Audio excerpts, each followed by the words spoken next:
हाथों में तिरंगा और खचाखच भीड़ का ये नजारा देश की राजधानी दिल्ली का है, जहां तस्वीरों में दिख रहे लोग ना तो किसी पॉलिटिकल पार्टी के हैं और ना ही ये कोई पॉलिटिकल इवेंट है। लेकिन इस प्रोटेस्ट का सीधा साधा नाता सियासत से ही है और तो और आने वाले चुनावों पर भी इसका सीधा और जोरदार असर पड़ सकता है।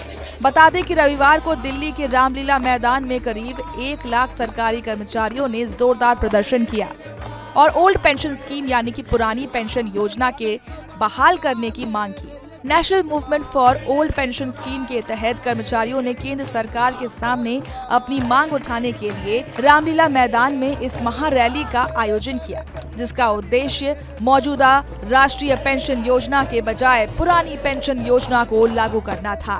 इसी मकसद को हासिल करने के लिए भारी संख्या में जुटकर सरकारी कर्मचारियों ने प्रदर्शन किया और ओपीएस को दोबारा लागू करने की मांग की। ऐसे में आपके भी मन में ये सवाल उठ रहा होगा कि आखिर पुरानी पेंशन योजना में ऐसा क्या है और ये नई पेंशन योजना से कैसे अलग है।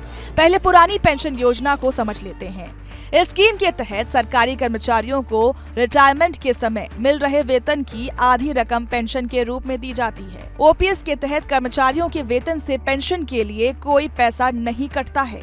पुरानी पेंशन योजना के तहत भुगतान सरकार अपने खजाने से करती है। इस स्कीम में 20 लाख रुपए तक ग्रेच्युटी मिलती है। इसमें जनरल प्रोविडेंट फंड का प्रावधान है। इसमें 6 महीने बाद महंगाई भत्ता बढ़ाने का प्रावधान है। पुरानी पेंशन योजना तो आपने समझ ली, अब नई पेंशन योजना यानी एनपीएस क्या है ये समझिए। एनपीएस के तहत कर्मचारियों की बेसिक सैलरी और डीए का 10% हिस्सा कटता है। नई पेंशन योजना शेयर बाजार पर आधारित है, जिस कारण ये उतनी सुरक्षित नहीं है। इसमें 6 महीने बाद महंगाई भत्ते में बढ़ोतरी का प्रावधान नहीं है। रिटायरमेंट के बाद निश्चित पेंशन की गारंटी नहीं है। ये टैक्स कटौती के तहत भी आता है।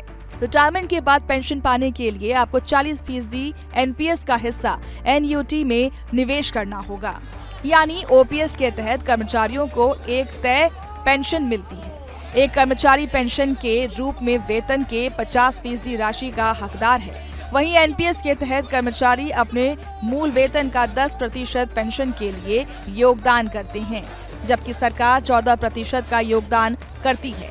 बता दें कि ओपीएस को एनडीए सरकार ने 1 अप्रैल 2004 से बंद कर दिया था, जिसके बाद से ही सरकारी कर्मचारी पुरानी पेंशन योजना को बहाल करने की मांग कर रहे हैं। ऐसा नहीं है कि ओपीएस फिर नहीं बहाल की गई है।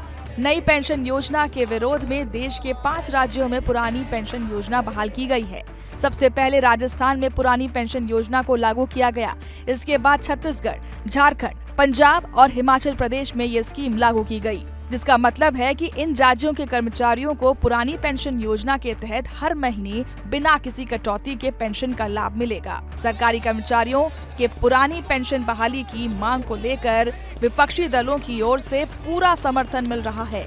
दिल्ली के मुख्यमंत्री अरविंद केजरीवाल ने सोशल मीडिया एक्स पर लिखा कि हम ओपीएस को वापस लाने संबंधित सरकारी कर्मचारियों की मांग का पुरजोर समर्थन करते हैं। नई पेंशन योजना कर्मचारियों के खिलाफ अन्याय है। हमने पंजाब में ओपीएस लागू की है और दिल्ली सरकार के कर्मचारियों के लिए इसे लागू करने के लिए केंद्र को पत्र लिखा है। कुछ अन्य गैर भारतीय जनता पार्टी सरकारों ने भी ओपीएस लागू की है। गौर करने वाली बात यह है कि ये 5 राज्य और भाजपा शासित राज्य हैं, जिनमें से 2 राज्य राजस्थान और छत्तीसगढ़ में विधानसभा चुनाव होने वाले हैं, जहां ओपीएस की बहाली का असर पड़ सकता है। तभी तो सरकारी कर्मचारियों की इस मांग का विपक्षी दल पुरजोर तरीके से समर्थन कर रहे हैं, जो आने वाले लोकसभा चुनाव में भी विपक्ष का एक अहम मुद्दा हो सकता है।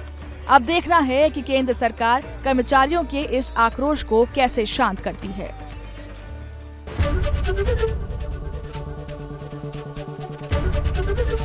एबीपी गंगा, खबर आपकी, जुबान आपकी।